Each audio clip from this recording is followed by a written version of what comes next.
क्यों राधा रानी श्री कृष्ण को छोड़कर चली आती है। ध्यान से सुनना यह प्रसंग। हरे कृष्णा दोस्तों, राधे राधे। एक बार तुलसी ने श्री कृष्ण को श्राप दे दिया था, जिस श्राप के कारण श्री कृष्ण पत्थर की शिला में परिवर्तित हो गए थे।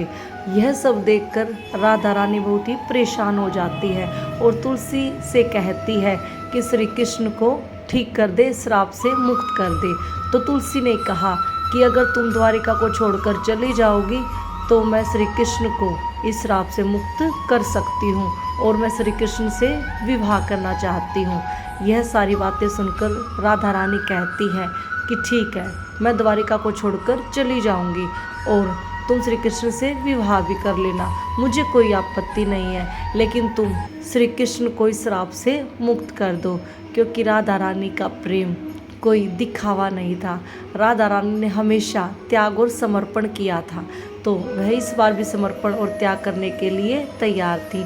तो इतना बोलकर राधा रानी द्वारिका को छोड़कर निकल जाती है और वहाँ पर बहुत ही पुराना खंडर था, जो कि शंकर भगवान का मंदिर था।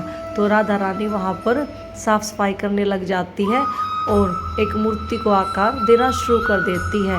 इतने में श्री कृष्ण का पुत्र सांब वहाँ आ जाता है और राधा रानी कहती है कि सांब, तुम तुलसी को मेरे पास भेज दो, मैं तुलसी को समझा दूंगी और उसके हृदय को परिवर्तित कर दूंगी कि वह इतनी परेशान ना हो और वह श्री कृष्ण से विवाह कर सकती है, मुझे इसमें कोई आपत्ति नहीं है।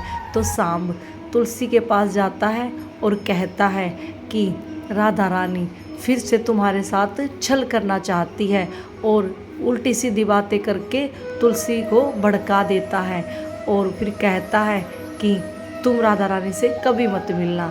और फिर वापस राधा रानी के पास आता है तो कहता है कि तुलसी ने आने से मना कर दिया है और खुद तुलसी को भड़का कर आया था। अब शाम को लगता था कि तुलसी राधा रानी से कभी भी नहीं मिलेगी और इनके बीच में ऐसे ही परेशानियां बढ़ती रहेंगी। बात करते करते शाम क्या देखता है कि वहाँ पर तुलसी आ जाती है। तुलसी को देखकर हक्का बक्का रह जाता है शाम और सोचता है, जाने ये क्या बोलने आई है, कहीं ये मेरा भेद तो नहीं खोल देगी। तो राधा रानी कहती है कि तुलसी तू चिंता मत कर, जैसा तू चाहती है वैसा ही होगा, बस श्री कृष्ण को श्राप से मुक्त कर दे। तो तुलसी बहुत ही ज़्यादा गुस्से में थी और कह रही थी कि तू अब भी मुझे छलना चाहती है, तू छल करना चाहती है, तू ये क्या नाटक कर रही है, तू इस खंडर में क्यों रहेगी, तू यहाँ से सीधा अपने घर भी जा सकती है, तुझे यहाँ रहने की कोई अनुमति नहीं है। यह सब बातें सुनकर राधा रानी कहती है कि तू मेरा विश्वास कर, मैं श्री कृष्ण का त्याग कर दूंगी, मैं श्री कृष्ण से कभी भी नहीं मिलूंगी, लेकिन तू श्री कृष्ण को श्राप से मुक्त कर दे, मुझे इसके सिवा कुछ भी नहीं चाहिए और मैं अपना जो रूप है कभी भी श्री कृष्ण को नहीं दिखाऊंगी, एक साध्वी बनकर अपना जीवन व्यतीत कर लूँगी, तुम श्री कृष्ण से विवाह कर लेना, लेकिन मैं श्री कृष्ण को कभी भी परेशान नहीं देख सकती, तो तुम श्री कृष्ण को श्राप से मुक्त कर दो, इसके सिवा मुझे कुछ भी नहीं चाहिए।